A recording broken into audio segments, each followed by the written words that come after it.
حضور حق سے سلام آیا، پیام آیا، جھکاؤ نظریں بچھاؤ پلکیں، ادب کا اعلیٰ مقام آیا، زہ مقدر۔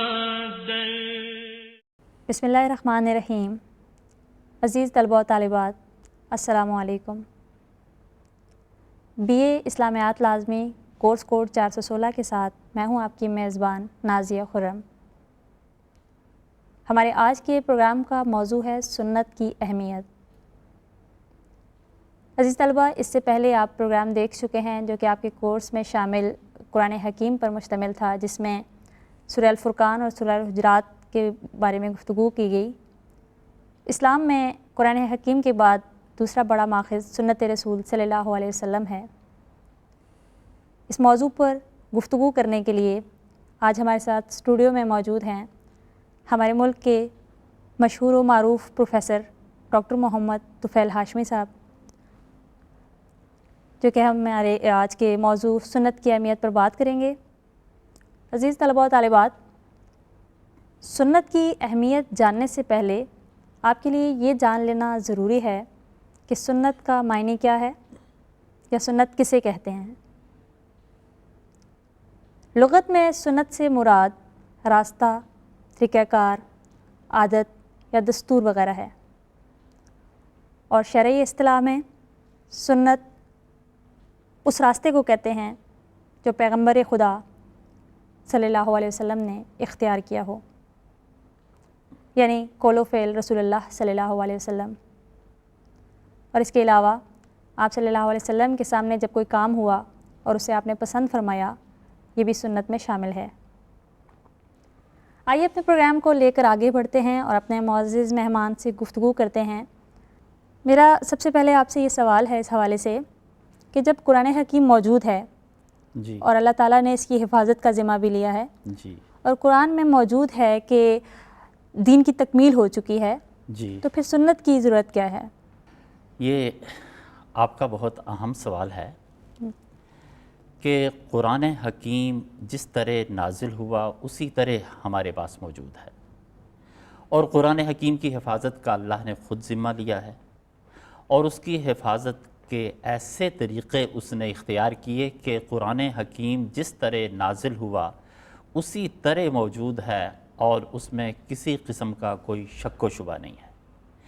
پھر یہ بات بھی آپ کی بالکل درست ہے کہ قرآن نے خود کہا الیوم اکملت لکم دینکم واتممت علیکم نعمتی ورضیت لکم الاسلام دینا، کہ میں نے تمہارا دین مکمل کر دیا، اور دین کی بنیادی کتاب تو قرآن حکیم ہے۔ اگر وہ مکمل ہے تو پھر سنت کی ضرورت اور اس کی اہمیت کیا ہے؟ کہیں ایسا تو نہیں کہ ہم نے خود ہی ایک چیز کو انٹروڈیوس کر کے ایک چیز کو سامنے لا کر اس کو دین بنا دیا ہو؟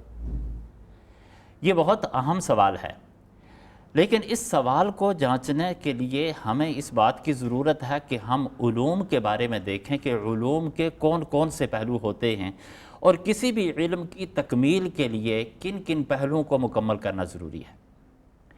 جتنے بھی علوم ہمارے پاس موجود ہیں ان کے بالعموم دو پہلو ہیں۔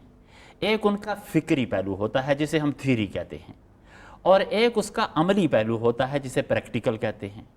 اسے ہم اپنے دنیاوی علوم کے حوالے سے دیکھیں تو آپ یوں دیکھیں کہ ایک طالب علم کو ہم ڈاکٹر یا انجینئر بنانا چاہتے ہیں تو وہ کئی سال تک وہ کتابیں پڑھتا ہے اور ان کے کانسیپٹس کلیئر کرتا ہے، اس کے بارے میں وہ علمی معلومات کا ایک ذخیرہ اپنے پاس جمع کرتا ہے، لیکن جب وہ سب کام کر چکتا ہے تو وہ ڈاکٹر نہیں ہو جاتا۔ اس کے پاس اگر ڈاکٹر کی ڈگری بھی ہو تب بھی اسے پریکٹس کرنے کی اجازت نہیں ہوتی۔ اب ایک ڈاکٹر کے لیے یہ ضروری ہے کہ مثال کے طور پر ہمارے ملک میں کہ وہ کم از کم 1 سال تک سینئر ڈاکٹرز کی موجودگی میں ہاؤس جاب کرے، اس کے بعد اسے یہ اجازت ہوگی کہ وہ انڈیپینڈنٹ بطور ڈاکٹر کام کر سکے۔ اسی طرح انجینئرز ہیں، لیکن یہی کافی نہیں ہے، بلکہ ان کی تدریس اور تعلیم کے دوران بھی ان کے پریکٹیکل اتنے انٹینسو ہوتے ہیں کہ ہر چیز انہیں پریکٹیکل کے ذریعے سمجھائی اور سکھائی جاتی ہے۔ اس لیے کہ محض جو تھیوری ہے، جو فکری علم ہے، اس کے ذریعے سے آپ کوئی کام کر نہیں سکتے۔ آپ کے پاس علم تو حاصل ہو جائے گا آپ کو کہ ہم نے یہ کام کرنا ہے، یوں کرنا ہے، لیکن جب اس کو کرنے لگیں تو پھر آپ کو قدم قدم پر مشکلات اور رکاوٹیں پیش آئیں گی کہ یہ کیسے کروں، وہ کیسے کروں، جب تک کہ کسی ٹیچر کی نگرانی میں وہ سارا کام کیا ہوا نہ ہو۔ یہی صورتحال ہے قرآن اور سنت کی، اور یہی تعلق ہے قرآن اور سنت میں۔ اس کی ایک بہت واضح سی مثال ہے کہ قرآن حکیم نے بہت جگہوں پر ہم سے یہ مطالبہ کیا کہ نماز قائم کرو۔ اب ہم نماز کیسے قائم کریں یا نماز کیسے پڑھیں؟ قرآن میں یہ بھی ہے کہ رکوع کرو، قرآن میں یہ بھی ہے کہ سجدہ کرو، قرآن میں یہ بھی ہے کہ کھڑے ہو جاؤ، قوموا للہ قانتین۔ لیکن ہم کس ترتیب سے کھڑے ہوں؟ کیا ہم سجدے سے شروع کریں؟ ہم رکوع سے شروع کریں؟ ہم کھڑے ہونے سے شروع کریں؟ ہم نماز شروع کیسے کریں؟ اور یہ کہ ہم کس وقت کتنی رکعت پڑھیں اور اس کی ترتیب کیا ہو، اس میں کیا کچھ پڑھا جائے؟ کوئی بھی شخص محض قرآن کو سامنے رکھ کر ایک رکعت نماز بھی نہیں پڑھ سکتا۔ بہت شکریہ ڈاکٹر صاحب، بہت ہی خوبصورت طریقے سے آپ نے اس اہم سوال کا جواب دیا کہ سنت کی ضرورت کیوں ہے۔ اسی کو لے کر آگے بڑھتے ہیں، تو ہمیں سنت اور حدیث کا آپ باہمی تعلق بتائیں کہ ان کا آپس میں کیا تعلق ہے۔ آپ نے جب پروگرام کا آغاز کیا تو اس میں آپ نے سنت کی ڈیفینیشن، اس کی تعریف بتائی تھی کہ رسول اللہ صلی اللہ علیہ وسلم کے قول، یعنی آپ نے ایک بات فرمائی، آپ نے ایک کام کیا اور آپ کے سامنے کوئی کام کیا گیا، آپ نے اسے اپروو کیا۔ یہ تین شیپس ہیں جن کو ہم حدیث کہتے ہیں، اور سنت کا مطلب ہے راستہ اور طریقہ۔ ان میں باہمی تعلق کیا ہے؟ ان میں باہمی بہت ہی ایک اہم اور خوبصورت تعلق ہے، اور دین کو سمجھنے کے لیے اس تعلق کو جاننا بہت ضروری ہے۔ وہ تعلق یہ ہے کہ جب آپ کسی چیز کو بیان کریں کہ حضور صلی اللہ علیہ وسلم نے یہ فرمایا، یا آپ یہ بیان کریں کہ حضور صلی اللہ علیہ وسلم نے فلاں کام یوں کیا، تو یہ حدیث ہے۔ یعنی یہ بیان کرنا، بات کرنا، یہ حدیث ہے۔ اب حدیث جب کوئی آپ کے سامنے آتی ہے تو اس پر جو سب سے اہم سوال آتا ہے وہ یہ کہ یہ حدیث کس درجے کی ہے؟ کیا یہ حدیث ثابت ہے؟ یعنی ہم جو کہتے ہیں کہ حضور صلی اللہ علیہ وسلم نے یہ کام اس طریقے سے کیا، تو کیا یہ بات واقعتاً ثابت بھی ہے، یا ہم نے یا کسی بھی شخص نے جس سے ہم نے سنی اس نے یہ اپنی طرف سے گھڑ کر ایک بات بیان کر دی، یا بیان کرنے والوں میں بیچ میں کوئی ایسا آدمی ہے جو قابل اعتبار نہیں ہے، ہم نے اس پر اعتبار کرتے ہوئے اس کو بیان کر دیا؟ یہ سوال حدیث کے بارے میں پیدا ہوتا ہے۔ یہی وجہ ہے کہ جب ہم حدیث پر گفتگو کرتے ہیں تو حدیث کے بارے میں ہم مختلف اصطلاحات استعمال کرتے ہیں۔ مثلا ایک کام جو ہم بتاتے ہیں کہ حضور صلی اللہ علیہ وسلم نے یہ کام یوں کیا، یا یہ بات آپ نے فرمائی، اور وہ اتنے زیادہ تعداد میں لوگوں سے وہ بات آئی ہو، ہم تک پہنچی ہو کہ ہم یہ سمجھتے ہوں کہ اتنے سارے لوگ جھوٹ نہیں بول سکتے، ان کا جھوٹ پر اتفاق نہیں ہو سکتا، تو ہم کہتے ہیں یہ حدیث متواتر ہے، اتنے لوگوں نے بیان کی ہے کہ وہ جھوٹ نہیں بول سکتے۔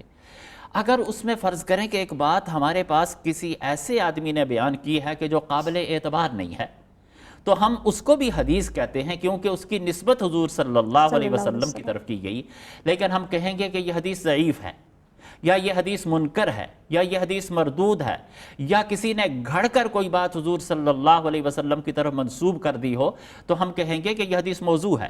یعنی حدیث پر یہ ساری بحث ہوتی ہے کہ یہ حدیث کس درجے کی ہے۔ حدیث جب کوئی سامنے آئے گی تو اس کے بارے میں یہ پہلے فیصلہ کرنا ہوگا کہ کیا واقعتاً یہ بات حضور صلی اللہ علیہ وسلم نے فرمائی یا نہیں، کیا یہ کام آپ نے کیا یا نہیں، اور یہ کام آپ کے سامنے کیا گیا اور آپ نے اسے اپریشیٹ کیا، آپ نے اسے ایکسیپٹ کیا یا نہیں۔ اور جب یہ بات ثابت ہو جائے کہ یہ حدیث صحیح ہے تو وہ سنت ہو جاتی ہے۔ عزیز طلبہ، آپ نے جان لیا کہ سنت اور حدیث کا آپس میں کیا تعلق ہے۔ یعنی حدیث عام مفہوم میں استعمال ہوتا ہے، اور حدیث نبی اکرم صلی اللہ علیہ وسلم کی وہ تمام باتیں جن کو ہم جاننے کی کوشش کرتے ہیں کہ یہ صحیح ہیں یا نہیں، اور جب وہ ثابت ہو جاتی ہیں تو سنت کہلاتی ہیں۔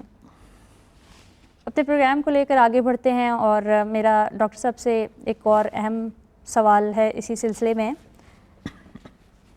ڈاکٹر صاحب ہمیں یہ بتائیے کہ نبی اکرم صلی اللہ علیہ وسلم ایک زندہ معاشرے کے فرد تھے، آپ کا جی لباس، خوراک جی اسی معاشرے سے متعلق تھا اور ہم آہنگ تھا، جی تو یہ فرق کیسے کیا جائے کہ کون سی چیز سنت میں آتی ہے اور کون سی آپ صلی اللہ علیہ وسلم کی جو چیزیں ہیں یا کون سی بات کا تعلق آپ کے معاشرے سے اور مقامی رسم و رواج سے ہے؟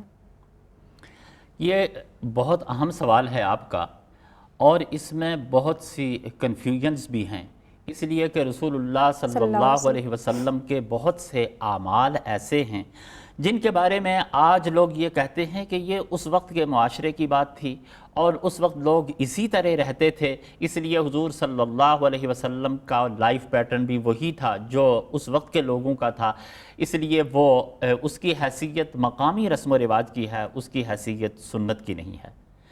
لیکن یہ سنت کا موضوع ایک ایسا موضوع ہے کہ جس پر بہت بڑی تحقیق کی گئی ہے، اور اس تحقیق کے حوالے سے سنت کی ایک تقسیم کی گئی کہ سنت کی دو قسمیں ہیں، ایک سنت خدا اور ایک سنت عادت۔ سنت خدا سے مراد وہ ہے کہ وہ ہدایت اور وہ رہنمائی جو کسی بھی خاص معاملے میں رسول اللہ صلی اللہ علیہ وسلم نے لوگوں تک پہنچائی ہے، لوگوں کی رہنمائی فرمائی ہے، اس کو سنت خدا کہتے ہیں۔ اور ایک وہ جو سنت عادت ہے کہ ایک کام حضور صلی اللہ علیہ وسلم نے عادت کے طور پر کیا، وہ حضور صلی اللہ علیہ وسلم کا طریقہ تھا، اور طریقہ ہونے کے حوالے سے وہ درست تھا، اور یہ کہ وہ بہت اچھا طریقہ تھا۔ لیکن اگر کوئی شخص اس پر عمل نہیں کرتا تو اسے آپ یہ نہیں کہتے کہ اس نے سنت چھوڑ دی ہے۔ اسے آپ یوں لیں کہ مثال کے طور پر ہم لباس پہنتے ہیں، لباس کے معاملے میں رسول اللہ صلی اللہ علیہ وسلم نے ہمیں کچھ ہدایات دی ہیں۔ وہ ہدایات یہ دی ہیں کہ نمبر ایک یہ ہے کہ لباس ساتر ہونا چاہیے، کہ انسان کو جن اعضاء کا پردہ کرنا ضروری ہے مرد اور عورت کے لیے، لباس ایسا ہو کہ اس لباس کے ذریعے سے پردہ کیا جا سکے۔ دوسرا، حضور صلی اللہ علیہ وسلم نے یہ فرمایا کہ لباس ایسا ہو جو زیب و زینت کا باعث ہو، جس میں خوبصورتی ہو اور بے ڈھنگا نہیں ہو۔ پھر رسول اللہ صلی اللہ علیہ وسلم نے لباس کے بارے میں ہمیں یہ ہدایت فرمائی کہ مردوں کو ریشم نہیں پہننا چاہیے، اور اس حوالے سے کچھ ہدایات لباس کے بارے میں ہیں۔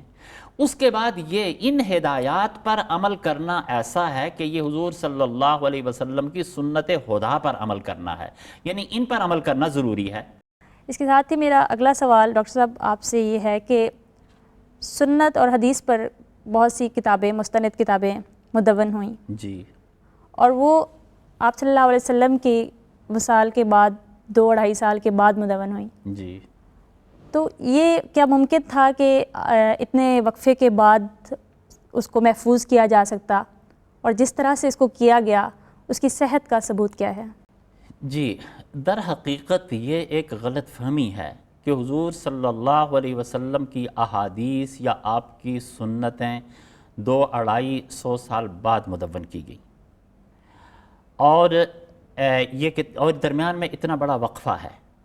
اسے آپ یوں لے سکتے ہیں کہ ایک کتاب اگر آج آپ کے پاس ایک خاص شکل میں پبلش ہو کر آتی ہے، اور وہ اب سے خاصا عرصہ پہلے کے معاملات سے متعلق ہے، تو آپ یہ کہیں کہ یہ اتنا عرصہ بعد جو کتاب آ گئی ہے، اس میں کیا ثبوت ہے کہ پہلی باتیں درست ہیں یا نہیں؟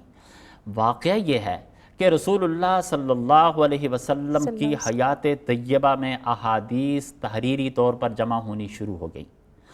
ان میں سے 400 سے زائد تو وہ احادیث ہیں جو حضور صلی اللہ علیہ وسلم کے آفیشل ڈاکومنٹس ہیں، یعنی آپ نے سرکاری طور پر جو خطوط لکھے، جو معاہدے کیے، جو چیزیں آپ نے آفیشلی لکھائیں، وہ چیزیں محفوظ رہیں۔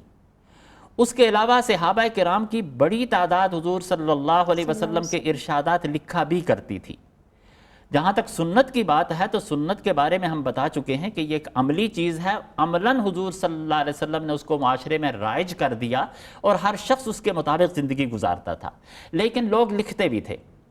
حضرت عبداللہ بن عامر بن عاص ایک صحابی تھے جنہوں نے حضور صلی اللہ علیہ وسلم کے سامنے بیٹھ کر احادیث لکھی، اور ان کا مجموعہ تقریباً 10,000 احادیث تھی۔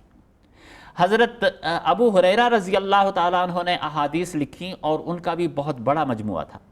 حضرت انس 10 سال مدینہ منورہ میں حضور صلی اللہ علیہ وسلم کے خادم کے طور پر رہے، اور وہ لکھنا پڑھنا جانتے تھے، اور وہ روز کی باتیں روز لکھ لیا کرتے تھے، اور پھر وہ کسی فرصت کے موقع پر حضور صلی اللہ علیہ وسلم کو دکھاتے تھے، اور حضور صلی اللہ علیہ وسلم انہیں سن کر ان کی کریکشن کرتے تھے۔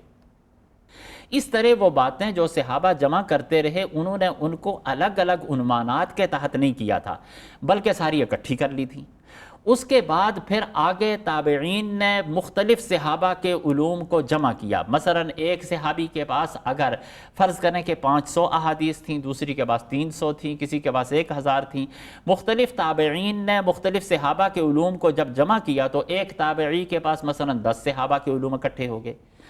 آگے پھر وہ جب چلا تو تبع تابعین نے زیادہ تابعین کے علوم کو اکٹھا کیا، اور پھر کتابیں جو سب سے پہلے ہمارے سامنے آنی شروع ہوئیں وہ مسند کی شکل میں آئیں۔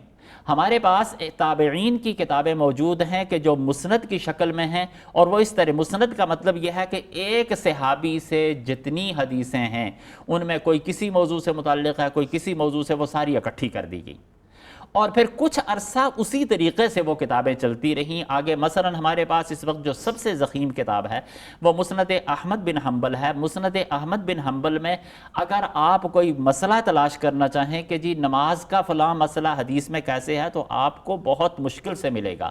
اگر آپ یہ جاننا چاہیں کہ حضرت عائشہ سے کتنی احادیث ہیں اور کیا کیا ہیں، تو وہ ساری آپ کو اکٹھی مل جائیں گی۔ مسند کا مطلب یہ ہے کہ ایک صحابی کی تمام روایات اکٹھی کر دی گئی ہیں۔ جب سارا ذخیرہ اکٹھا کر دیا گیا تو اس کے بعد یہ بات ممکن ہوئی کہ جو مختلف موضوعات پر ان کو کتابوں کی شکل دی جائے۔ سب ذخیرہ جو پہلی 2 صدیوں میں اکٹھا ہو گیا، اس کے بعد پھر یہ بڑے بڑے مصنفین نے یہ کام کیا کہ جو ان کے پاس ذخیرہ موجود تھا اس کو الگ الگ چیپٹرز میں تقسیم کر کے وہ احادیث ان چیپٹرز کے تحت لکھ دیں، کہ طہارت سے متعلق تمام احادیث ایک جگہ کر دیں، نماز کی تمام احادیث ایک جگہ کر دیں، زکوٰۃ کی ایک جگہ کر دیں۔ تو یہ جو مشہور کتابیں جو 200 سال 250 سال بعد آئی ہیں، در حقیقت یہ ان کے پیچھے بہت سی کتابیں ہیں، اور وہ کتابیں حضور صلی اللہ علیہ وسلم کے عہد تک پہنچتی ہیں۔ ان کتابوں کو اس طرح آخر میں جا کر ایسے کمپائل کر دیا گیا تاکہ آپ اس سے حدیث آسانی سے تلاش کر سکیں۔ بہت ہی خوبصورت طریقے سے آپ نے ہمارے طلباء کو بتایا کہ کس طرح سے سنت جو ہے وہ آپ صلی اللہ علیہ وسلم کے زمانے سے ہی چلی آ رہی ہے، اور اسی وقت سے وہ تالیف ہو رہی ہے، اس کی تدوین کا کام اسی وقت شروع ہو چکا تھا۔ یہ ہماری یا ہمارے بہت سارے دوستوں یا طلباء کی غلط فہمی ہی ہے، جسے ہم یہ سمجھتے تھے کہ شاید آپ صلی اللہ علیہ وسلم کے وصال کے 2-2.5 سال بعد مدون ہوئیں۔ آج کے پروگرام کے حوالے سے آخری سوال ہے کہ کیا سنت جو آپ صلی اللہ علیہ وسلم کے عہد میں جس طرح سے اس پر عمل کیا جاتا تھا یا اس طرح سے چلی، یا کیا وہ آج کے اس ترقی یافتہ دور میں بھی اسی طرح اہم ہے؟ سنت جس طرح حضور صلی اللہ علیہ وسلم کے زمانے میں اس وقت کی ضرورت تھی، اور جس طرح اس وقت حجت تھی، اسی طرح آج بھی حجت ہے، اور اس کی ایک خاص وجہ ہے۔ اس کی وجہ یہ ہے کہ سنت در حقیقت قرآن حکیم کی شرح اور تفسیر ہے۔ اگر قرآن حکیم قیامت تک کے لیے ہے تو اس کی شرح جو خود حضور صلی اللہ علیہ وسلم نے فرما دی وہ بھی قیامت تک کے لیے ہے۔ پھر اس میں ایک خاص پہلو بھی ہے، وہ یہ کہ آپ قرآن حکیم کا مطالعہ کریں تو آپ دیکھیں گے کہ وہ چیزیں جو وقتاً فوقتاً تبدیل ہوتی رہتی ہیں اور ان کی شکلیں بدلتی ہیں، ان کے بارے میں قرآن نے اور طرح کی ہدایات دی ہیں، اور جو چیزیں تبدیل نہیں ہوتی ان کے بارے میں اور طرح کی ہدایات ہیں۔ مثال کے طور پر رشتے جو تبدیل نہیں ہوتے، رشتوں کے بارے میں جو احترام اور نکاح طلاق کے بارے میں جو چیزیں تبدیل نہیں ہو سکتی تھی، وہ قرآن نے بڑی تفصیل سے بتائیں۔ آپ کا نظام حکومت کیا ہو، پارلیمانی ہو یا قبائلی ہو یا صدارتی ہو یا فلاں ہو، یہ ایسی چیز ہے جو تبدیل ہو سکتی ہے۔ اس کے بارے میں قرآن حکیم نے اور طرح کے اصول بتائے۔ وہ یہ بتایا کہ تمہارا جو بھی نظام ہو اس میں عدل ہو، اس میں امانت ہو، اس میں مشاورت ہو، اس میں اللہ کی حاکمیت ہو۔ اور جو سنت ہے وہ اسی طرح کی تشریح ہے جیسے کہ قرآن حکیم کے اصول ہیں۔ اس لیے مثلا آپ کو سنت میں یہ نہیں ملے گا کہ تم اپنے سیاسی نظام کو تم صدارتی رکھو یا قبائلی رکھو یا فلاں رکھو، بلکہ سنت سے آپ کو یہی ہدایت ملے گی کہ اپنے نظام میں عدل اس طرح قائم کرو، اور عدل قائم کرنے کے عملی طریقے یہ ہیں۔ مشاورت تم کیسے کرو، مشاورت کے عملی طریقے بتائے کہ یوں لوگوں کو مشورے میں شریک کرو۔ ٹھیک اس طرح جیسے کہ اس دور میں جن جن امور کی عملی تربیت کی ضرورت تھی، آج بھی اسی طرح ضرورت ہے۔ آج اگر آپ سنت کو ایک طرف رکھ دیں تو آپ کسی شخص سے یہ مطالبہ نہیں کر سکتے کہ تم قرآن کے مطابق نماز پڑھو، اور کسی کے بارے میں آپ یہ نہیں کہہ سکتے کہ اس کی نماز قرآن کے مطابق ہے۔ یعنی نماز جیسی چیز وہ سنت کو الگ رکھ کے آپ نہیں پڑھ سکتے، تو باقی جتنی چیزیں ہیں وہ چیزیں بھی اسی طرح ہیں۔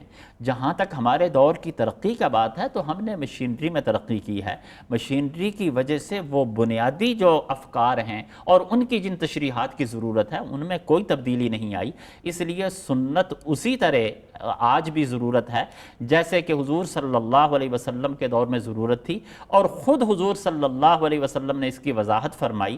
آپ نے فرمایا ترکت فیکم شیئین لن تضلوا ما تمسکتم بہما کتاب اللہ و سنتی، میں تم میں دو چیزیں چھوڑے جا رہا ہوں، اور جب تک تم ان دونوں چیزوں کو مضبوطی سے تھامے رکھو گے تم گمراہ نہیں ہوگے، ایک اللہ کی کتاب اور دوسرے میری سنت۔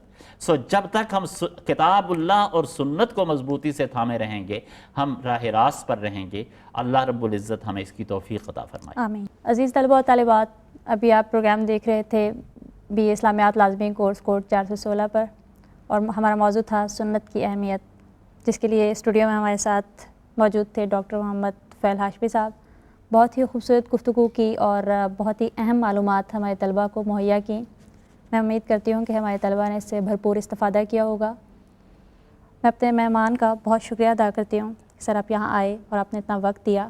عزیز طلبہ و طالبات، سنت کی اہمیت اس سے بڑھ کر کیا ہوگی کہ اس میں جنت اور دوزخ پوشیدہ ہے۔ جو آپ صلی اللہ علیہ وسلم کی اطاعت کرے گا اس کو جنت ملے گی، اور جو اس سے انکار کرے گا اس کا ٹھکانہ جہنم ہے۔ میری اللہ تعالیٰ سے دعا ہے کہ وہ ہم سب کو سنت کو سمجھنے کی اور اس پر عمل کرنے کی توفیق عطا فرمائے۔ اس کے ساتھ ہی اپنی میزبان نازیہ خرم کو اگلے پروگرام تک اجازت دیجیے۔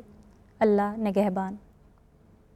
زہ مقدر حضور حق سے سلام آیا، پیام آیا، جھکاؤ نظریں بچھاؤ پلکیں، ادب کا اعلیٰ مقام آیا۔